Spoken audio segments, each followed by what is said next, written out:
So over to Nao and David. Thank you. I'll just let everyone get seated. But hi, everyone. I'm David Clelland. I'm the FIRNS funding manager, and I'm really pleased to be able to talk to you today about the Facility for Investment-Ready Nature in Scotland. FIRNS, I always only use the acronym once. And I'm even more delighted that we'll be joined today by 4 of our projects, which showcase the length and breadth of activity that the programme has achieved so far. But before I hand over to the projects, just a quick intro about the programme itself. FIRNS is a partnership programme led by NatureScot and a partnership with the National Lottery Heritage Fund and the Scottish Government. To date, we've supported 46 projects across all of Scotland over 3 rounds over the last 3 years, to the total of about £6.5 million. So quite a lot of investment. And what can FIRNS do? Well, in support of the aims of the Natural Capital Framework and to help sort of shape and grow natural capital markets, FIRNS really has 2 approaches. First is that we support a pipeline of investable projects, which some of the projects today will tell you about, and also we support market development, so development of market infrastructure, such as codes and standards that will help nature markets grow and thrive. So what do we expect of our projects? Well, first and foremost, that they're led by nature and community, that they're robust in their scientific methodologies, and also that they can bring in responsible investment in a sustainable way. That sounds easy when I say it as bullet points, but it's quite a big ask. But thankfully, you don't have to take my word for it, so I'll pass over to Naomi first, and then over to the projects. Thank you very much. Thank you, David. So I'm very conscious this is billed as the quickfire round. So I'm here representing Social Investment Scotland. We've been working with the NatureScot team to support some of the FIRNS projects. Our challenge to some of the projects to present here today was they've got a max of 2 minutes and they've got 1 slide. And my challenge to you as the audience is that given they're giving you a quick introduction to their projects, I challenge you to go and talk to them throughout the day and find out more. So they're the challenges I'm laying down. I'm only going to introduce by name because I know they're going to tell you about their projects themselves. And I've got a timer. I'm a bit bossy. So we're going to start. I'm going to sit at the front just to give you an indication, but I'm sure it's all going to be very slick and quick fire. So first of all, over to you, Fernanda. Hi, Fernanda White. I've got some bullet points on the list because I'm not very good at being concise. I am part of the natural capital team at Bidwells, and I'm working with Arkaig Estate to deliver this project with the very catchy title of Arkaig Natural Capital Regenerative Investment in West Lochaber. The project is seeking to restore habitats around the Loch Arkaig catchment and to use private investment to catalyse that. To date, we have completed baseline surveys and varying degrees of development of around 3,000 hectares of woodland expansion opportunities. The last of the baseline surveys came in last week, so we should have a pretty solid plan to go for submission with Scottish Forestry in the next few weeks. We've also got approximately 500 hectares of peatland restoration currently being validated under the Peatland Code, and we've signed heads of terms with a corporate end user for a forward purchase agreement for a proportion of the carbon units that will be generated from the woodland and the peatland schemes. So moving forwards, I should have said that we've actually got 2 of the forestry schemes already underway, moving forward with that.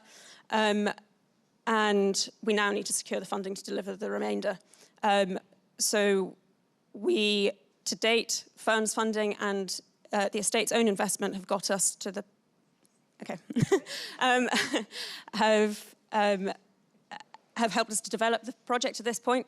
We now need to secure grant funding and actually secure a contract with that corporate end user to deliver the operations themselves.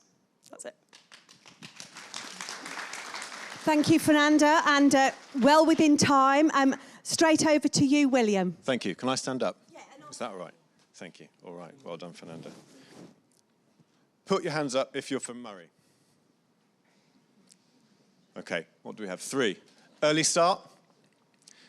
Something very cool and interesting is happening on your doorstep, which is that 14 farmers who collectively farm 7,000 hectares in the Lake of Moray, that's north of Elgin, that total badasses, which you'll see by the rest of this 90 seconds, now probably 70, sorry, have come together around 3 shared objectives, and they are increase their business's financial resilience, increase their holdings' climate resilience, and make more space for nature. They decided that working together would help them achieve those aims with more impact and more quickly. So in 2003, we sat in a pickup with all of them over weeks. The farmers identified 250 hectares of area-based new habitat or improved habitat, over 60 hectares of new linear habitat, which is tech speak for hedges and tree avenues. You can see it all on that map up there. In 2004 and 2005, we had those baselined by terrestrial and freshwater specialist ecologists, and the designs refined. And that created this nature network. We now work with the Moray Council, I don't know if anyone from Moray Council is here, to incorporate this into the nature network as part of their biodiversity strategy. These plans will increase biodiversity by reducing fragmentation, improve water quality, support pollinators, and reduce soil loss. But this is where the rubber hits the road. It'll cost £6 million, not just to do, but to maintain over 30 years. I know I don't need to tell you guys how important that is, and that's before the farmers have made any reasonable profit margin, which they need to do. So we quantify the uplift, because we need to know what does this actually mean in numbers. That's the currency we trade in now, and we use the English metric, which many of you will be familiar with. That tells us that we're going to get over 1,000 biodiversity units, which is a lot. The Scottish metric is on its way. When that comes out, we will use that again to recalibrate this uplift. And the cluster is setting up an LLP, completely farmer-owned, to enable it to trade in ecosystem services of any kind. If biodiversity units aren't your thing, that's okay. We can be totally flexible in how we structure partnerships.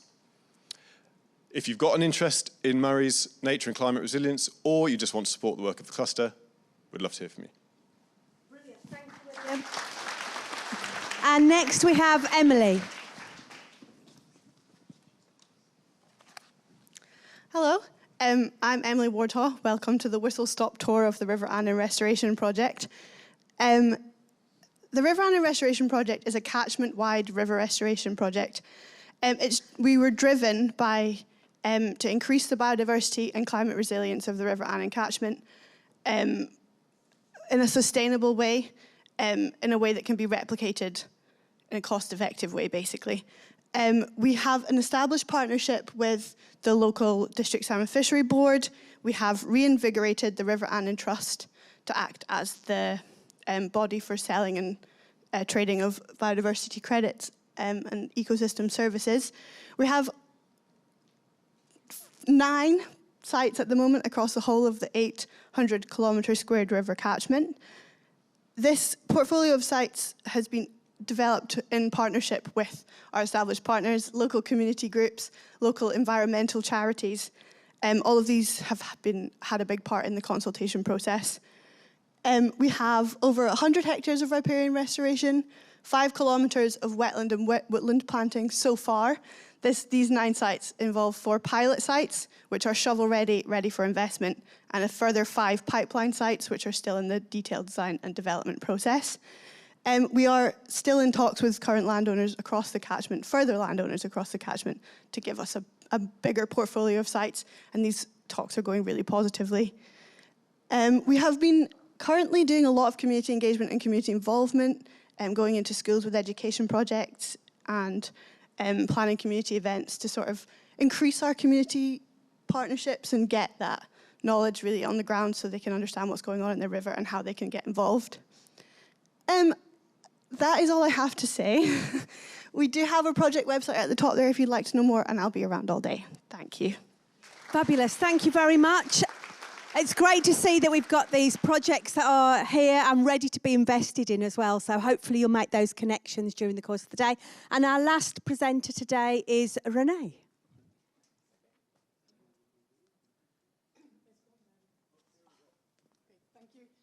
I'm Renée Kerkvliet-Hermans. I work for the IUCN UK Peatland programme, where I head up, excuse me, where I head up the Peatland Code. So I am here today. Rochelle Kennedy is our biodiversity crediting manager, who actually has done all this work, but she couldn't be here. So we've got a project where we are quantifying our biodiversity uplift for both the Peatland Code and the Woodland Carbon Code. So it's a joint project between the two voluntary carbon standards. We are proposing to use the Operation Wallacea methodology, so a basket of metrics, where you have to measure actually your biodiversity in the field. We are proposing to use an explicit bundle. So we have looked at stacking or multi-credit bundles. The market is really nascent. There is no robust way or actually agreement in the market of how to do that differently. So therefore, at the moment, we're proposing to do an explicit bundle. That might change in the future.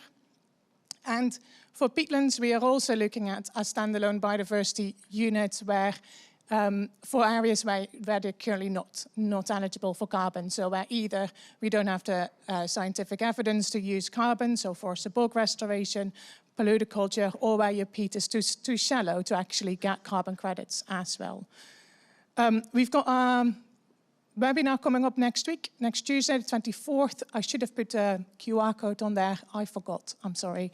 But if you go on our socials, LinkedIn, you will find it. So either Peatland Code or Woodland Karma Code LinkedIn, you will find the links to sign up for our webinar. And Rochelle will be a lot better at actually explaining this. But yeah, thank you. Thank you so much. Well, I said it was a quick fire round, and it really was. I'd just like to thank all of our 4 presenters, because actually it is a tough challenge, I think, sometimes explaining quite complex projects in 2 minutes with one slide. You all did brilliantly. And I think we're over to coffee. Hannah? Thanks, Naomi. Thank you, everyone.